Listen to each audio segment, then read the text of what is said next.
If you're looking for a show that has formal interviews with few things you can relate to, then this show isn't for you. This is the On the Air podcast starring you, the OTAP Show. What does OTAP stand for? Well, we kind of just told you. These are informal interviews with people from all walks of life, talking about experiences you can relate to. Share in all of the laughs with real stories from real people. Find the show on iTunes, Stitcher, SoundCloud, and Android users can listen on the free Podcast Republic app. Now, get ready for this week's episode. Here's the OTAP Show with your host, Corey.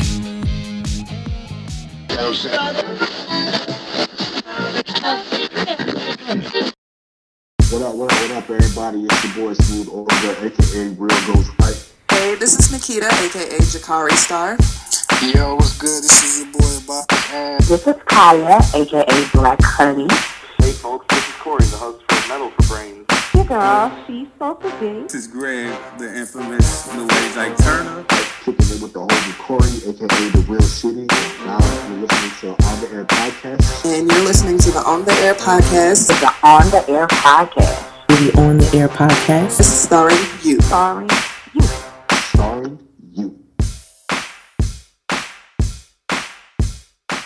Wow, I don't have to stand for this shit. And then, y'all state trooper gave me a science lesson that I didn't even ask for. And that science lesson is called a taser. I don't know if y'all have been in contact with this electricity shit. I seen some thugs out there, I'm gonna save y'all a little bit of time. Look, there's no way for you to get tased and not look like a bitch at the same time. It's just, that's how it's designed. Got smart people made this, they engineered, they got two settings on the taser. They got medium and bitch, that's how it works. You can talk all the trash you want to. I know my rights, don't put your hands on me, cop, sir. Don't put your...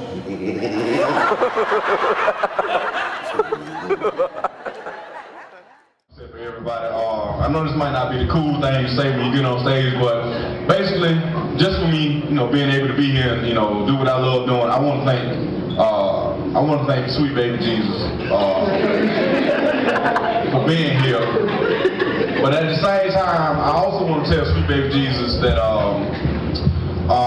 Greyhound can go to hell, because that's how I got here. I don't know if you ever been a part of the Greyhound struggle, but the whole company is built on the lie, all the way down to the mascot. Now if you think about it, the Greyhound is a beautiful animal. It's a majestic hound, it's nice and swift. It has nothing to do with the bus that they're going to put you on. If they wanted a truthful mascot, they should probably put a possum on the side of the bus. Because possums are slow, they're untrustworthy. And that would be a cold commercial. If you would just see a bus roll up with a possum drawn on the side, then you know what you're getting into. I think Greyhound's whole slogan should be, no, we don't know what that smell is. Just I don't like Greyhound. It's built off a lie. When you call there, the lady has the nerve to say, thank you for choosing Greyhound. Look, helpful. Nobody chooses Greyhound. You go Greyhound when you have no choice. You just have to be at home. I don't know if crazy people get like a reduced spell. And most comics, we deal with a lot of stuff. Like as soon as you tell somebody you're a comedian, they want you to tell them a joke, right off the bat. And that don't make any sense, because no other profession gets this kind of treatment. Like you would never walk up to a girl that you know is a stripper inside a grocery store and say, hey, cinnamon. Do some strange for the change? No, you're not gonna do that. If you see an off-duty cop, you're not gonna ask him to harass you and beat you for no reason. Welcome back to another episode of the OTAP Show. We here this week with Decepticonic, Cerrome Russell. What's going on, brother? Hey, what's going on, man? I appreciate you having me on. Hey, not a problem, man. I know you've been making the rounds because you got the big show this weekend here in Atlanta. So we're going to try to have our own little fun with it, have my listeners turned on to it so that, we can get that one last push so we can sell out the show. Hey, man, I'm finding out this pushing tickets might be even more than half of the battle. to being funny. You got to put in the work just to get people there. Like, well, it ain't. I don't mind doing it all, but it's like a whole different skill set outside of being funny. You got to figure out how to promote yourself, how to sell yourself, dog. Like, I'm trying to learn it now. Do you feel like the comedy though? Do you feel like the comedy should sell it for you? Sometimes maybe for repeat customers or something like that, but most folks don't know. There's so much stuff that that's going on. It's like a million different things people that especially in this age, you get presented with, like, hey, look over here, hey, look over here, hey, look over here. So you got to at least let people know, because I get so many times I get people saying, oh man, I didn't know you was having a show, and that's on me. That's all on me, and that's something I got to figure out on my own to make sure I do well from now on. Okay. If I look at it like I guess like the best example of it, whether you like him or not, I do like one of the best marketers that ever was Dane Cook, and he jumped like right on top of the promoting yourself on the internet when MySpace was hot and stuff like that, and Dane Cook basically built the empire off the internet, because he had only done one TV special before he started going on the road, and just through MySpace and stuff, he was able to build like millions and millions of followers, and everybody that you think of as a good comic now is also a great marketer. Kevin Hart's a great marketer. Steve Harvey's a great marketer, and that's all separate. That's all separate from what they actually do off stage. Actually what they do on stage? What's the best advice you've received in terms of marketing your product? I guess it's come from like different sources, like my partner Colonius Monk, you know him from Twitter, and he's on he's a correspondent on the Late Show with Larry Wilmore. So he's always told me to kind of, you got to look at it as just as, if not more important than the jokes itself. Like, it's cool to be funny, but if don't nobody know about you, it don't really help you. Yeah, that's true. I never even really even thought about it like that. Yeah, he said if nobody knows about you, you just kind of like yelling into the wind on your own. So you got to get out there and do the work. Do you kind of have that feeling like you pushing mixtapes? Yeah, because it's a cold sell. Like I got a little bit easier than mixtapes because I can be funny on Twitter. I can't, as a rapper, you can't really type bars. You can maybe nobody's gonna look at your tweet, your tweet of your lyrics. I'm like, yeah, I'm gonna go ahead and check that out. Now you can shoot a video or you spit it for 30 seconds, but even then, you still got to get people interested in your profile and stuff like that. So I got a little bit easier, so I can tell jokes and get retweets like that, and maybe after the fact I can get people to pay attention to my comedy itself, but still got to work at it. What's some of the things that, other than marketing, what are some of the things that actually goes into, let's say you're getting ready to do, we won't even say a show, let's just say you're getting ready to perform somewhere. What are some of the things that goes into that people don't really know? Because when you sit in the audience, what you have is people thinking, all right, this person's about to go up here and tell some jokes. But you and I both know it's a little bit more than just getting up there on stage and telling some jokes.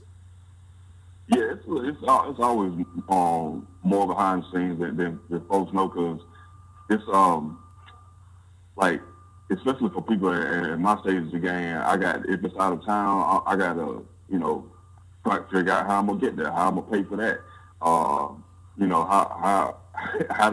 to figure out the cheapest way to get to an out of town show and keep some of the money, that I'm gonna be making at the show, because plenty of times I had to say no to a show because they're like, we'll give you $500, and I'm like, yeah, I come for $500 straight. There's like the shows in LA. I was like, it's gonna cost me $630 to get there. So and to find somewhere to stay. That's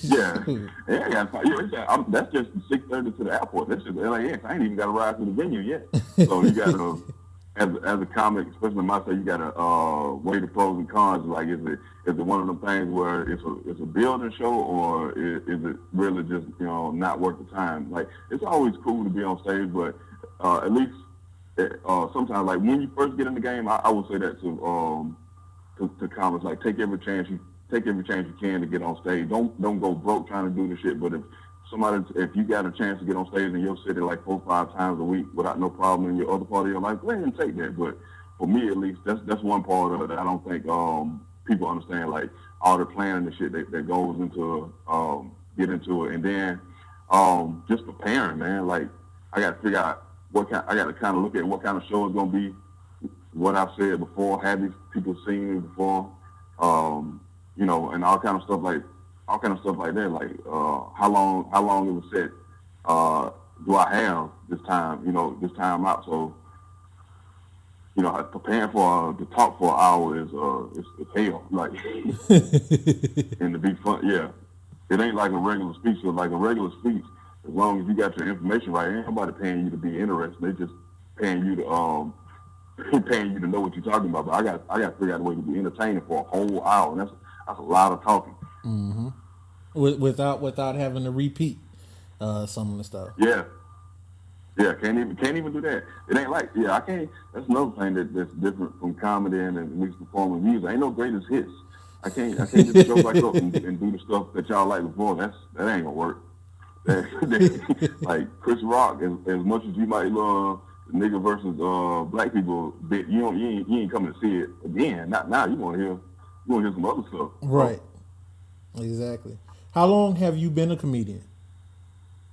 I got on stage for the first time in October of 2001. So this will be, I'm coming up on like 15 years. That's a vet. That's a vet. You're a veteran. Yeah, I've been at it for a while. Man. I think I've hit the road more seriously in the last 7 or 8 years, but I've definitely been at it for almost 15 years, since I was 21. Oh wait, that's Hollywood. I'm not supposed to tell my age anymore. I gotta learn that part too. What was it that made you want to get on stage and finally do it? I would say Bernie Mac's set in Kings of Comedy, because I always been a fan of comedy, but never thought of it as like something I could do, something I would do personally, or and definitely not as a job.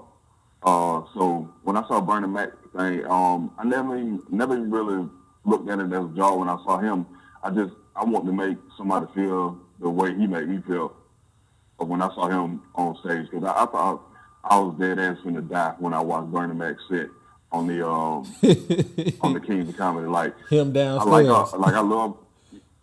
love all the greats.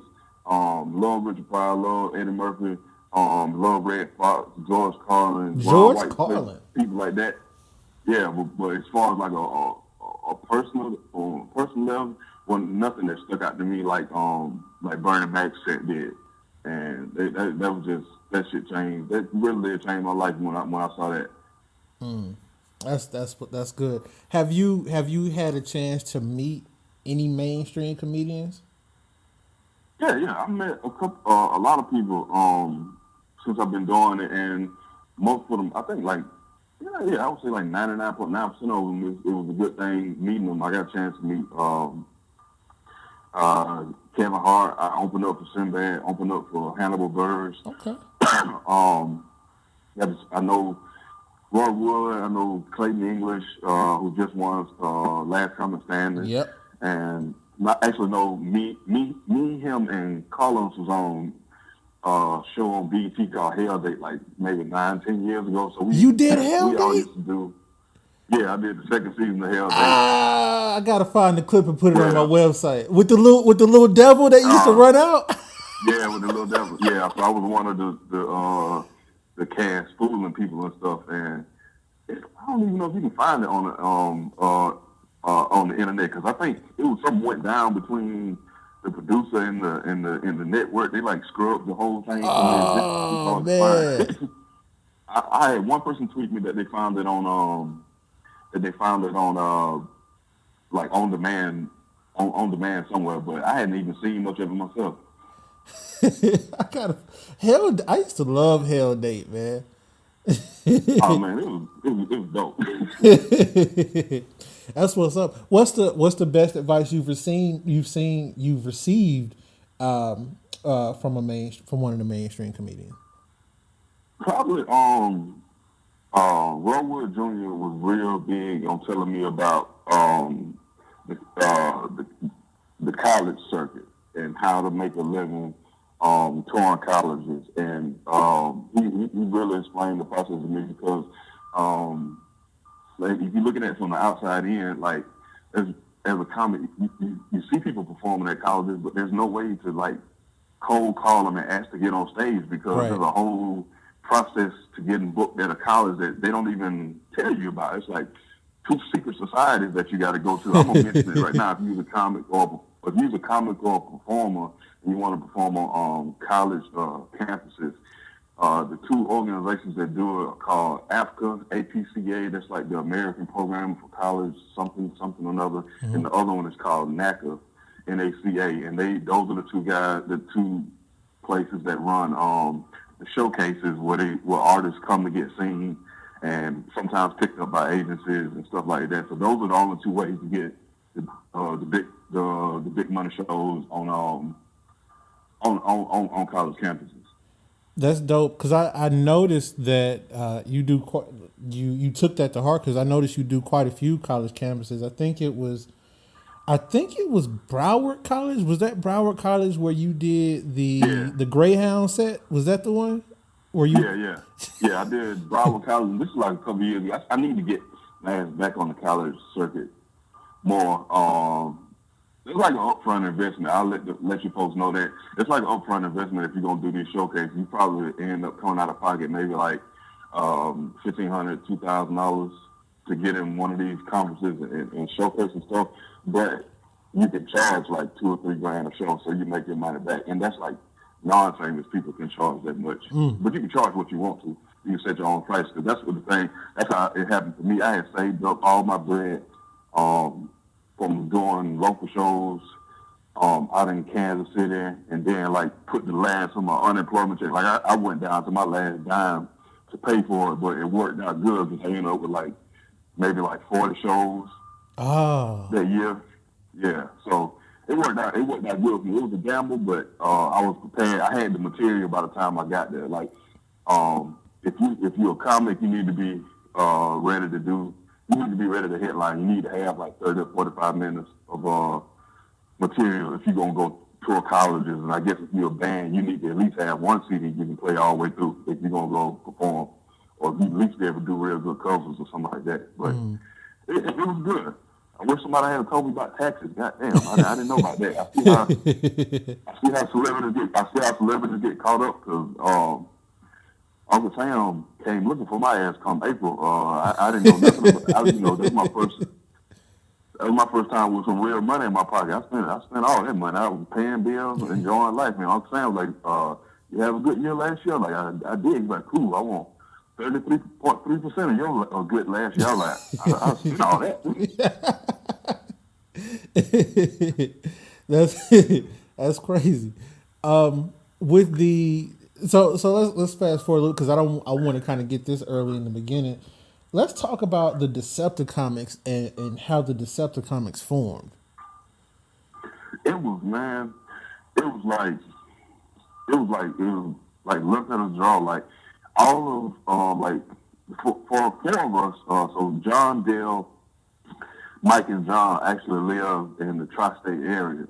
And so, like, two of them live in New York, two of them live in Jersey, and they had been, seeing each other in passing, but everybody was doing their own. Everybody was, doing a normal thing. You do your own thing. You try to get as much stage time as you can. Yeah. I didn't know any of them before Twitter, and what happened was somebody. I don't know if you want me to mention her ad or whatever, but you can if you want to. Knew that Mike. Well, I don't know if she personally wants. Okay, all right. Yeah, but she was real instrumental in that because she knew that Mike Brown was a comic from NYC, and she liked my tweets, and she just took it upon herself to say, "Yo, Mike, you need to meet this dude right here. He's funny as hell." And then it just kind of we would tweet each other back and forth, kind of knocking around ideas, and then I think I might have brought it up, or John might have brought it up. Like, we should all get together and do a show, and we had no idea how we was gonna go about doing. Like do our show on our own, or beg a comedy club, or whatever. We said, no, we do it on our own, and we got a venue for, I think John found us the first venue. It was at I can't think of it now. It's on Houston Street. It's called the something Lounge, maybe the Riverside Lounge. It's a real small place, and we had the first host who was supposed to be there. He fell out, and they called Gordon at the last minute. And he was just supposed to host the first show, but the first show went so well, and we kicked it after the show. We clicked so good with Gordon. He was just our partner. Like, after the next show, like, yeah, we gotta have Gordon back. And then from then on, it's been the same core group since we've been there. We had like guest spots and people hosting and stuff, but it's been the same 5 guys for, this will be 4 years we've been together now. That's good. That's dope. And name them again. Who are all of the Decepticons? Oh, okay. So Decepticons are John Minus. He is Don Coyote on Twitter. The Mike Brown. He's Joe Mike Brown on Twitter. Dylan Stevenson. He's the Dylan One on Twitter. And then Gordon Baker Bone. He's Baker Bone on Twitter. And then me. And so that's all of us, man. Where does the name Decepticon come from? Because that's a dope name. All right, they gonna swear I ain't come up with it, but I came up with it. So this 4 years ago, I want to say it was either Revenge. It was one of the Transformers movies were out, and we all certified nerds. Whether we all in different areas of nerddom, like whether it be comic books or Star Wars or just or anime or something like that. We all knew that world inside out. So we took the Transformers name and took the Decepticons and just changed it up to the beat of Decepticons. And the only thing I'm mad about is nobody stuck to the characters we gave each other. Because I was Megatron at first, and that was the coolest shit ever, and nobody kept their nickname except for me. I really want that to be Cerrome Megatron Russell, because that would like fulfill my dream as a 7-year-old, but nobody kept their nickname, so now, yeah, I'm the only one. I'm the only one. Have you, I guess this will be 2-part, because I'm going to start with you. I know that it's inevitable when you start, going into, doing stand-up. Tell me about a time when you completely like bombed and how you recovered from it. Oh man, my first time on stage was a disaster. My very first time. So this is 2001. So like I said, I had seen the Kings of Comedy, and I was actually in the Marine Corps at the time, and I was stationed overseas. Thank you for your service. I would have never. I was saying thank you for your service. I appreciate that. I had a good time in the military. Probably wouldn't have never been a comic if I hadn't joined. And just so happened to get stationed. Was supposed to be in Turkey, and end up being in Germany. And I had seen the show, seen the movie rather, Kings of Comedy, and then the USO, which does all the like entertainment for the troops and stuff. They just so happen to have a comedy after dark tour. Bringing comics from like Comedy Central and BET through to entertain the troops and stuff. And I had never even been to a comedy show before then. Like before I had never been to a live one. And I saw the very first one. And when the guy came back, the next time he came once a month, I begged the guy to get up on stage. And he let me go up. And so my first time on stage was at Ramstein Air Base and Kaiserslautern, Germany. And it was a big grand ballroom, probably like 400 500 people in there, and I went on stage and I hadn't prepared nothing. I thought I was just gonna jump up there and be funny for 5 minutes. Man, it was the most horrible shit. And I did jokes about like stalking somebody on a skateboard. Like I hadn't thought nothing through at all. I was halfway drunk, and then at the end of my set, just to make it worse, like usually do good or bad, you walk backstage, you walk back through the curtain, you go on about your business. I didn't know what to do, so I hopped off the front of the damn stage and walked through the crowd and like.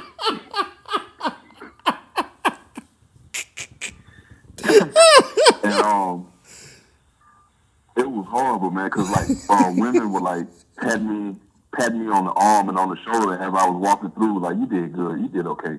And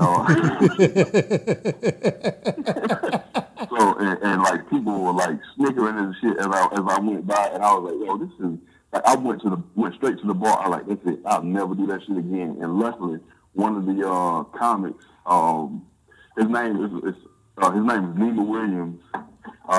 You probably seen him on. He was real big on comedy back in the day. White guy, kind of like a crew cut. He was real funny, and I actually thanked him for this, but he didn't remember who the hell I was. But he came up and told me after, like, he saw I had bombed, and these was all pros at this time. They could have just left me alone or been mad at me for messing up the show, but like, hey, you fucked up, but don't worry about it. And he gave me advice on what to do next time I get a chance to get on stage, and that, like, him and Kareem Green, like, really talk to me like a person, but they told me, like, they was real with me. They're like, that shit wasn't funny, but don't quit. And they saved me, because I was damn sure going to give it up. I tell you, that shit went so horrible, man. I was like, oh yeah, I ain't cut out for this shit at all. I got you. So, question. So your first time performing was like in Germany. How is comedy different around the world? Like, we used to a certain brand of comedy here, but how does it differ from here to other places in the world? I think, okay, so it wasn't as extreme a difference for me because I was on a military base, so I'm basically doing it for folks back home and maybe a few German nationals. So the crowd is like 90% American. Everybody can get all your references and stuff like that. But there's been, since then, I've gone back over to do shows in Europe and where it hadn't been nobody in the crowd at all. So you just gotta, for me personally, I'm like, I'll make fun of the country that I'm in, but respectfully. So, like, I'm not going to France and calling everybody a pussy. I'll make a joke about something that they already got a problem with, or they already see as an inside joke or something like that. So, just learning like cultural references and showing people that you respect who they is as a people or a culture, and then you can do your set from there, man. And you can depending on how you spin it, you can make fun of the fact that you don't know nothing or the differences between y'all. It's only like in certain places where you got to worry about, in certain places, some jokes just ain't gonna fly. Like, I ain't finna do no jokes about, Muslims in Dubai. Like, that, that don't seem smart at all. So. Right. So you just got to be respectful of the people that you're performing in front of, and you can pretty much do it anywhere, man. Like, if you look at like one of the best international performers, like, a lot of people don't know about him, but the dude is like rich beyond belief. Russell Peters is an Indian guy. And he performs all over the world. Like, this dude sell out London, he'll sell out Bangkok, he'll sell out Lincoln, Nebraska. No, it don't matter to him. So he's able to do it all over. And that's pretty much like his approach to the shit. He's respectful of where he's at. He's talking about the differences and the similarities between the two, and that's just how you do. Like, it's the same hood rule. As long as you show people respect, you can go wherever you want to, really. I think that's super dope. That there's a little bit of studying that you have to do of a certain region, and just by proxy as a person, like, that makes you a little more well-rounded than the next person. Yeah. I had I think it on from because I'm from a real small town in Georgia, so I think traveling for comedy has really opened me up to different possibilities of like how different people rock, and how not to judge too harshly, and kind of just like roll with the flow and be comfortable anywhere, because I had to learn in Europe, like my first year, like they do personal space like way different than America does. Like right. They ain't got no, like, we got a bubble in America around everybody. Like, you can't come into my bubble unless I know you. But in Europe, ain't no bubble. So you could.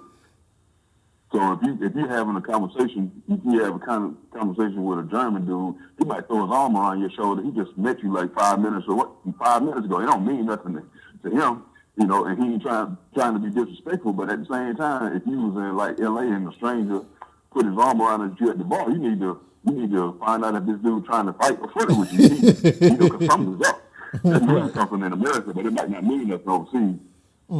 I got you. You say you from a small town in Georgia. Just learning new stuff. What small town in Georgia you from? I'm from Americus, Georgia. Actually, even outside the city limits, I'm from Sumter County, Georgia. Ah, okay. See, I got family down there, so I know the area. Okay. I got family. You know the area and how it looks. Yeah. I got family in Albany, and so I've ventured out. Yeah, that's 30 minutes from me. Yeah, exactly. So I know exactly. I'm right down 19. Yeah, I'm right down 19 from right up 19 rather from Albany. It's still dirt roads and plantations down there. People ain't gonna believe it. Oh yeah. They won't believe it, dog. It's coming along, but it's still about 20 or 30 years behind, say, Atlanta as far as looks go, and in certain cases, mind frame. But mm-hmm. So we talked about you bombing. Has in the 4 years you and the Decepticons have been going around touring, have you guys as a unit ever bombed somewhere? No, we ain't never bombed as a unit together. We've had situations where we didn't do like I was talking about marketing, and getting your name out there. So we had a show in Philly, and we was coming off the high doing like really good shows in DC and in New York City. So I guess we just figured folks just knew who the hell we was when we was coming to Philly. So we went to Philly, and all 5 of us did like a dope ass show for like 11 people. But you know what? That's cool that y'all went through with it, because I know a lot of people would have seen that and would have just like, you know what, we good. Yeah. We still owed it to them to do that show, and that was all on us. We did an hour and a half long show for 11 of Philly's finest women. That's all it was. It was 11 women that came together, and so yeah, that was our one night. If you got to call it that, it was we had 11 people at the Philly show. That's why we got to go back. Yeah. What's you guys' or even yours personally, your favorite place to perform or place you've had the most success at? I think the people that have shown the most love is right here in DC, which is, I live right outside of DC, and they come from New York. But I think DC has been the best of us because we've done at least 1 or 2 shows here every year for the last 4 years, and we've sold out all of them. So they always come out. And they always respect what we do, and they always come and buy tickets, man. Like we wouldn't have been able to sustain it, I don't think, because they took that word of mouth. If we'd have did just one good show in DC 4 years ago and left it at that, that's only going to be talked about for so long. But to be able to do 5 and 6 good shows in DC, and each time do, like at least like 25% new people in the audience, that spread the word for us all across Twitter, because people were like to see more people talking about it. Like, people don't believe stuff till they see it, and seeing is believing. So you see so many people tweeting about they had a good time at the show, and that's what able, that's what lets you travel, because DC, they like people in Atlanta like, okay, well DC like them, we'll probably like them too, and it just worked like that. Okay. Cool. So for someone that's never been to a Decepticon show, tell them what they can expect.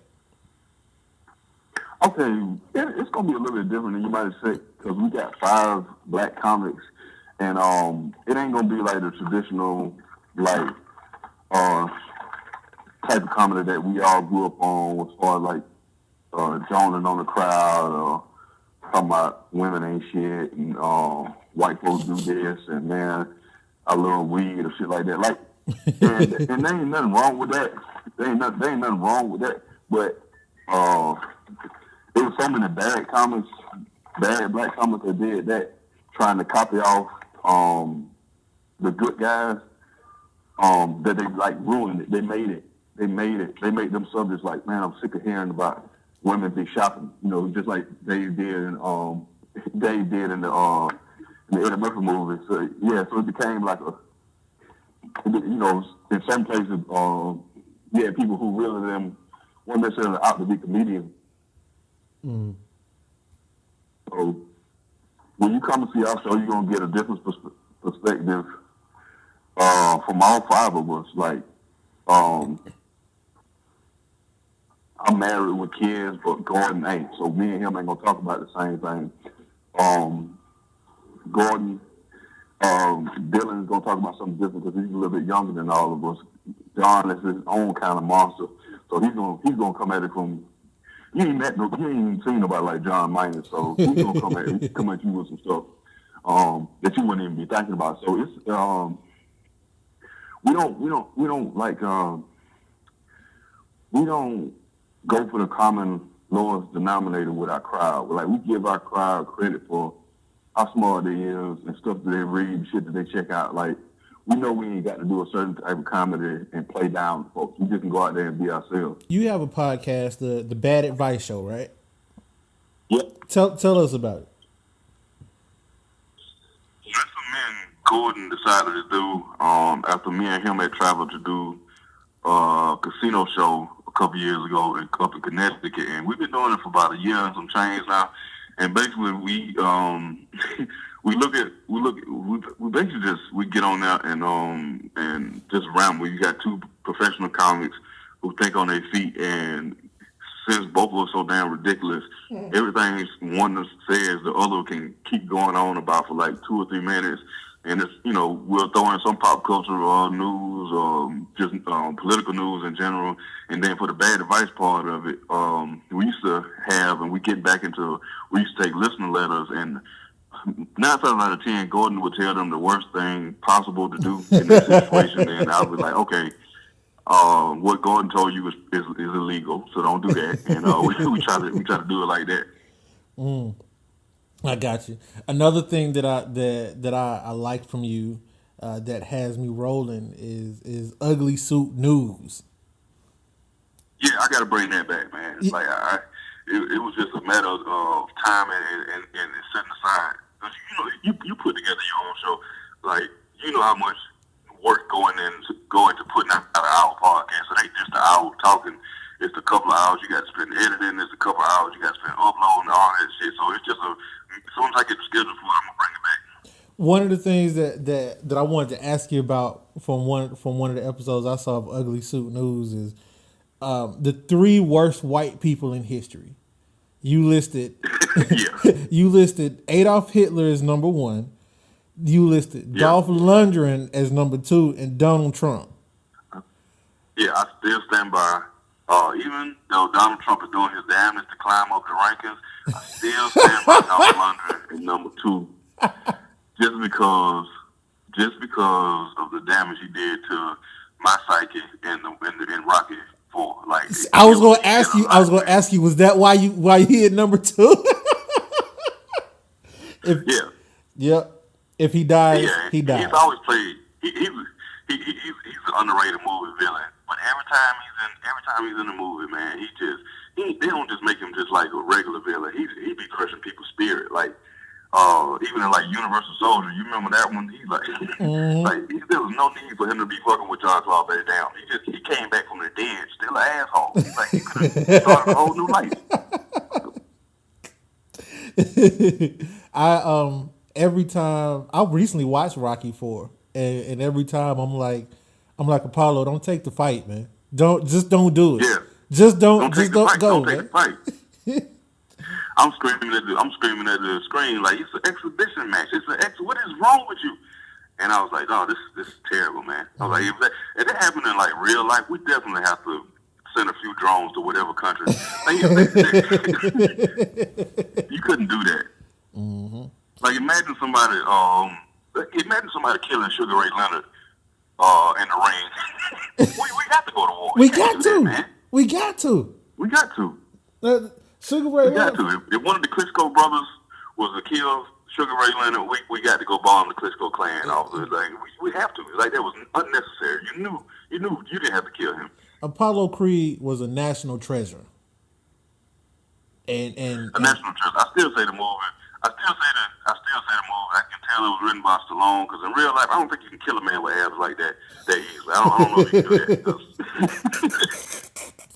that. Right. I wanted to be shaped like Carl Weathers since I was like 9. That was my goal every time I stepped in the gym was to be like Carl Weathers. I don't know if you can kill a man with 8 abs like that, but he did, and it just broke my heart. Mm-hmm. Exactly. What's some things that you don't include in your sets that people might not realize you purposely omit? It's certain shit that okay, I guess it's like 2 or 3 things. Like it's certain personal shit that I grew up that happened to me as I was growing up. I'm still trying to wrap my mind around as a person before I tackle it as a comic because I wanted to. It's all like bad stuff. So I don't want it to come off as whining or just ranting or just being angry for no reason. I want it to be funny as hell and also able to show you what I learned from this situation and maybe what you can learn from the situation, or at least just showing folks that you got empathy. Because there's a lot of folks that's gone through the same fucked up thing, but we all get taught not to talk about it. So that's some of the things I'm working on. Like as soon as I know how to do it right, I'm gonna talk about more personal stuff on stage. And then there's certain stuff that I just don't find funny. Like I know it's a joke there, and I know it's an easy laugh, but I don't play with rape jokes. Right. I don't do a lot of racial jokes, especially about white people. Because I don't know, I don't play with people in ways that I don't like them playing with me. You know, I would hate to do a bunch of jokes about white people and then somebody come to me after the show and say some off-color shit because they think that I don't see no issue, or I don't believe there's no issue with race relations. So that I don't want to be in that situation. And I'm not gonna talk shit about the black people as a whole, just for easy laughs, especially not like in front of like a majority white crowd. I'm not gonna put down my own folks for that easy laugh. Like I'm not gonna do that. I got you. That's commendable. I don't go with the easy joke on women either, because it's a lot of that shit that if I don't feel like it personally, I won't do it on stage, even if I know I can get a laugh out of the shit. You know, I ain't finna be on stage calling everybody bitches and hoes, because that ain't me. You know, I've been married, been with the same woman for like 10 years, so why would I pretend to be someone else just for the laugh? I ain't gonna talk shit like that. My wife be like, "Who the fuck is you talking about?" You still gotta go home and answer for that. Right. And so if I don't talk like that off stage, I usually won't make a joke out of it. I'll exaggerate my true feelings on some shit for comedic effect, but I ain't gonna go out and outright lie about some stuff that I don't feel. Yeah. And I don't mess with gay people on stage, like making parodies of them. I don't have, like I'm saying, like I don't have a gay character because I don't know enough gay people to get up there and act like this is how, present it, like this is how all gay people are, this is how all gay people think. And I try not to do generalizations of other people because I don't know everybody to speak on everybody. It has to be something that I've gone through personally for me to talk about a group of people, or even one person individual. Have you used comedy as a certain therapy for you on stage? Like you said, how you hadn't talked about things that you hadn't personally dealt with yourself, but have you used it to kind of help you sort it out? Yeah, because there's certain stuff that's made it on stage that wasn't funny when it actually happened, and I've came to the point where I understood it, where it was in my life, and then I was able to talk about it as an experience and make it funny for the audience, and it's therapeutic for me because nothing make me happier than making folk laugh on stage. So it's real therapy for me. I can be having the shittiest day in the world, but if I can go do a funny ass 15 to 20 minutes somewhere, that 15 to 20 minutes on stage that's just nirvana to me, and nothing else matters while I'm up there. So it's very therapeutic to me. That's a high that I can't copy nowhere else in the world. Doing a good show is. I got you. Do you take me back to when you first realized you were going to be a father? Okay, I had my first kid pretty young, so I found out the lady I was with at the time and who I would eventually marry was pregnant. And I was happy. I never did get nervous about the situation. I was excited to see, it was. I ain't gonna sit here and lie like it was a mahogany love card from Hallmark and nothing like that. I didn't have no poems in my head about bringing life into the world, and so it was like real simple. I was like, cool. I wonder what the baby gonna look like. Like it was set in my mind that I was already I was already gonna do whatever it takes to be there and take care of my kid and love them with all I had. But it was just real base and simple for me. I was like, I wonder if the baby's gonna look like me, and that was it. It was that was it. I was happy from the beginning. I probably was naive I probably was naive a little bit as far as like because you never know how much a baby's gonna cost or how much how much of your daily time is gonna be dedicated to keeping this little person alive. But even all that didn't even end up to be a burden. It just was a brand new experience. Once I got to it, I was like, oh, I didn't really realize I was only gonna get sleep 2 or 3 hours a day. But I didn't resent it. It just became part of my life. I was like, okay, this is what happens. You sleep 2-3 hours, 2-3 hours a night for the first 6 weeks of baby life, and that's just how it is. So, and I got 4 kids total. So each kid, it was just like, I'm a vet now. I ain't even worried about it. I already know what's coming. So. Oh man, damn! I forgot the shit I was going to ask you about it. Oh yeah, what with your children? Do they fully grasp what it is that Pops is doing, and how do they feel about it? They like it. It's my oldest is 15. My oldest was born like the year I started. Like she was born in January of 01, and I started for the first time in October. So she's been here from the beginning. So about the time she was like 8 or 9, she knew what a comedian was, and then she realized that I was trying to do that. And now that she's 15 and she got her own view of the world, now she understands like even the career side of it. She's like, oh, okay, Daddy has to do this to further his career, or Daddy wants to be this kind of comedian, or Daddy wants to make this kind of money for this reason. And it's cool to her. She just sees that as part of who her daddy is, the same way somebody else in school would say, oh, my dad is a fireman, or my dad is an electrical engineer, or something like that. She's like, that's just who my dad is. He's a comedian. He's always been a comedian. So that's been real cool for her today. They accepted it from me, and my son, he's coming to that realization now at 7. He's like, Daddy tell jokes. So only funny thing about it is when my daughter was younger, she was like, I was like, you know what Daddy does? And she's like, you make people laugh. I was like, yeah. And she's like, yep, like a clown. I was like, no, Dad's not a clown. Dad's not a clown. Don't tell people Dad is a clown.